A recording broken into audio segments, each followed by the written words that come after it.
thee. Hey, welcome to the Todd and Erin Daily Stream. Today we have Todd's experimental kitchen, which is even more troubling than his test Because we kitchen. take to the road, literally. Yeah, that'll be good. So we tested our marriage over the weekend, and that was exciting. Awesome. We went to IKEA. I don't know why. It's like boating, when you're trying to back the boat down the ramp, and you're never going to get it right. Never. I mean, my sister's, I think, the only person I know with ovaries who can back a boat down the ramp. Your other left. No, So- your other left. And and you have, especially when you try, you have amazing patience, but it's the condescension of the other men that I feel in my rage. And so it's like that. It's like there's no way you can win with me backing the boat down the ramp. Doesn't matter. Same way with IKEA. IKEA. Same way with IKEA. First of all, may I say, it's too big. I can't get out. I like its bigness. Really? Yes, there's so many choices. What the hell's up with those carts? Why do the wheels all turn every way? And have you ever put something heavy on it? We bought some stuff for a computer desk, and it weighed like, 800 pounds. And you can't just go around a corner. It was more sideways, wasn't it? Like You have sort to- of a playful. You have to get on the outside of it and guide it around the corner like it's a freighter going down the Mississippi. That's actually a really good analogy. And I just, it bothers me. Well, the important thing is this: we actually got this stuff home, and we decided to put it together today. Team building Together. exercise. Yeah. You know what? I really didn't feel any hate towards you. I felt a lot of hate towards the person Sweet. who had made the instruction booklet. And I know, and I'm sure that if you do go online, like you've tried to get a YouTube video about how to put this thing together, what would you really see? A bunch of Swedes laughing their asses off. You bought that, sucker? That's adorable. Don't. Why? You don't go darda, darda, darda. That's racist. No, because the chef on the Sesame Street That does doesn't it. matter. Do you think he does it now? I bet he doesn't do it now. But the point is no, that wait. Let me finish this. If you're going to do an American, and they were going to say, "Let's do American," we don't. howdy, howdy, How howdy. y'all done? Yeah, like that's that. true. So we can howdy. Think it's only fair? Yeah, Okay. and also I got the instructions. We're counting the holes. That's how you know where the board faces, because you're like, one. This has 3. Why isn't that facing this way? This edge is round. And there was 2 things that we actually had to take apart and re-put back together again, because it's like, and everywhere in the instruction booklet, there's nothing that ever tells you which one is supposed to face which direction. So you get to guess. And we had a friend Several who goes, times. "That's never any problem for me," and we pushed him over the railing. It was an accident. On the way out, though, they have a kids section. And you have to do that. There's 2 things you have to do if you bring your children to IKEA. Number 1, you have to get them the meatballs or the Swedish fish. And you have to get art there supplies. was a meatball rule, but okay. Of course there is. Meatballs are Swedish fish, you foolish man. Okay. The important thing is Here, hold you have to stop by the arts and crafts, because they always have great cheap art. So we got Zoe these nice neons. She made a mural. It was very cute. And then as it was smearing all over our dining room table, And I'm working on it, and I've got a wet napkin, and I'm like, "Hey, it's not coming off. what did it say?" And so I went, let me go look at the instruction booklet. And then, of course, the first thing you do is go, okay, that's Turkish. Slovenian. That's Turkish. Okay, that would be Malaysia. Portuguese. There's a country I don't even know. Here's it is, English. This paint will leave permanent stains on most surfaces and material. Always protect children's clothes and the surrounding floor. Thank you, IKEA. You really gave paints in the kids' arts and crafts section that will leave permanent stains. You want to know who the enemy is? It's Sweden. It's Sweden. That's all I'm going to say. Okay. All right. So that's, well, we can probably sand it off though, right? I mean, I'll get a it's a table. surface planer and do that. That'll be great. All right. Okay, hey, New Millennium Financial. New Millennium Financial is glorious for 2 specific reasons. It's always easy to believe that financial advising is for like the wealthy. They don't need it. They already have lots of money. It's for people like us who are like, I'm not sure where I'm supposed to do things now that we're this kind of economy. These are the things that they sit you down and they ask you questions and they see what your goals are, and then they get you started. And that's how you become one of the rich people, because you become smart with your money because you went to New Millennium Financial. Just go to utahsfinancialplanner.com. They'll give you all the information. Coming up next, Todd's Test Kitchen. Not in the kitchen, on the road. You'll see why. It's coming up next. We're brought to you by Fink & McGregor. Mortgages made simple. Just head to fink-mcgregor.com. Take 4 minutes to answer some questions, and you'll get a great idea about mortgages that you're eligible for. And by StayFit Wellness Clinic. Go get a personalized health analysis. This is the time to get back in shape, feel better, feel younger, and without a ton of new medications at StayFitWellnessClinic.com.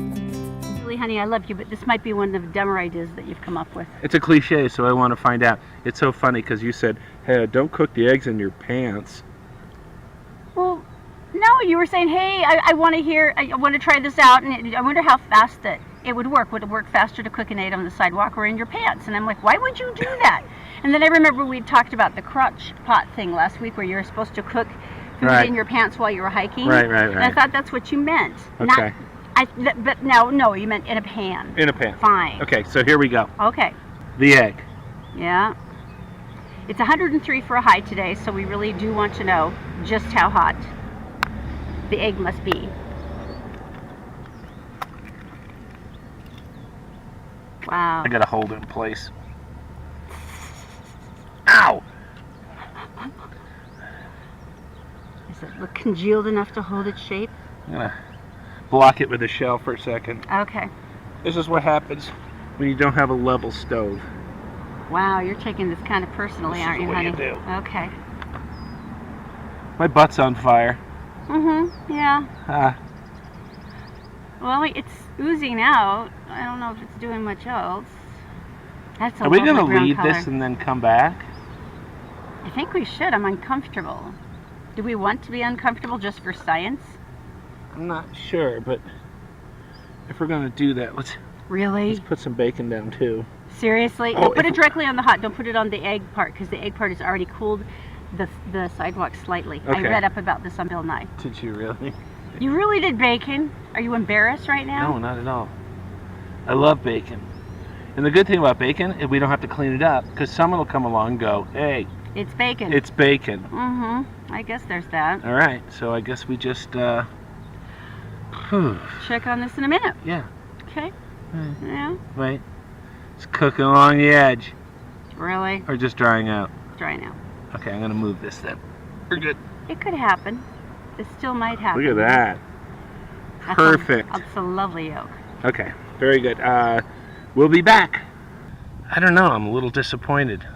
I really did expect more. The egg yolk does look like it had made some efforts towards coagulation. Yeah, and Right? I think that's dehydration, actually. That could be. I Yeah, kind of thought the wasp would be here. You know, the meat bees? right. Nothing. Well, you know, and the nicest thing about this is that little chunk of glass right there. That's tasty. Okay, now how did the bacon... Hey! What? What are you, a savage? Well, I was just going to see if the bacon was brown or... Oh, you brought a spatula. Ooh, my husband has brought a spatula. That makes it all the more classy. That's actually getting good. It's a little bit brown. All right, so we know at this temperature, currently 98 degrees right now, Well, that's just the air. That's not the surface temperature. so it is not cooking. Hmm. Now, I was looking forward to toast. You were disgusting. Let's leave it here, see if the deer eat it. Nobody's going to eat that. There's no animal desperate enough. Deer came through my garden and ate beets, okay? If they eat beets, they'll eat this. Really? The savage carnivorous Okay, deer? let's Are go. you remembering their herbivores? Todd's Test Kitchen. Savage carnivorous deer will eat the bacon. We're brought to you by StayFit Wellness Clinic. If you're tired of feeling sick and tired, it's time to make an appointment with Dr. Bowden for a new holistic health plan to make you feel better, lose weight, sleep well at StayFitWellnessClinic.com. And by Magic Wash with 2 locations in South Ogden and Layton. Come in for the ceramic car wash that keeps your car cleaner longer by sheeting all the dirt and the water off your nice shiny finish. I'm a little disappointed.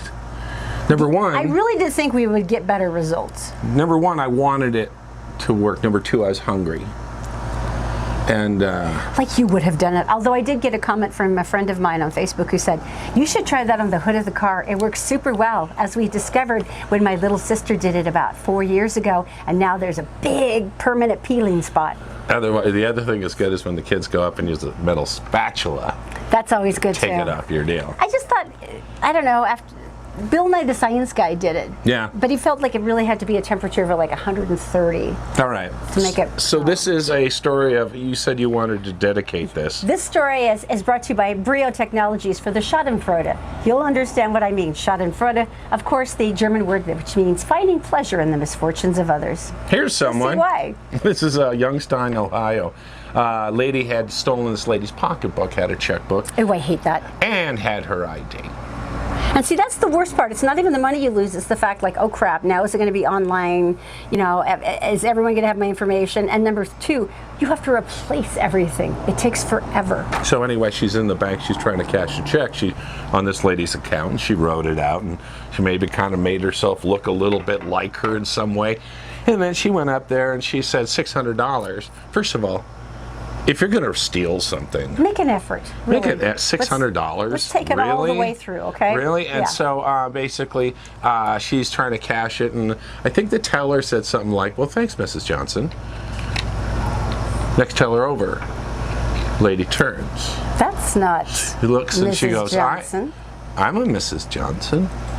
And you heard something, they talked about the ID or something like that, and the lady came over Oh, yeah. and looked over her shoulder, and she said, "That's me. That's not you." So the police were called. Evidently, this woman could run like a bat out of hell, because it took them like 4 blocks to catch her on foot. But what's the coincidence? That's so intensely What's the satisfying. coincidence of that happening? I don't even know, but it's so satisfying that it was just like, I would live on that forever. The joy of having been able to catch the person who totally screwed me Right, over. right. Right there at my bank. It reminds me of the other story where the lady had a really nice bike stolen. So what she did is she went and she looked through the paper. This was downtown, Salt Lake City, yeah. Salt Lake City, and she saw it show up in the paper. So what she did is she made some preparations. She said, "Hey, I'd like to come down and take a look at it." Went down, and sure enough, it was her bike, because it had the scratches that she had made on them from dumping in the woods. And then she said, "Hey, I want to take it for a test drive." She reaches into her pocket. What a genius. Takes out a pair of car keys. Here, you can hold my keys. Aren't to her car, they're just leftover keys.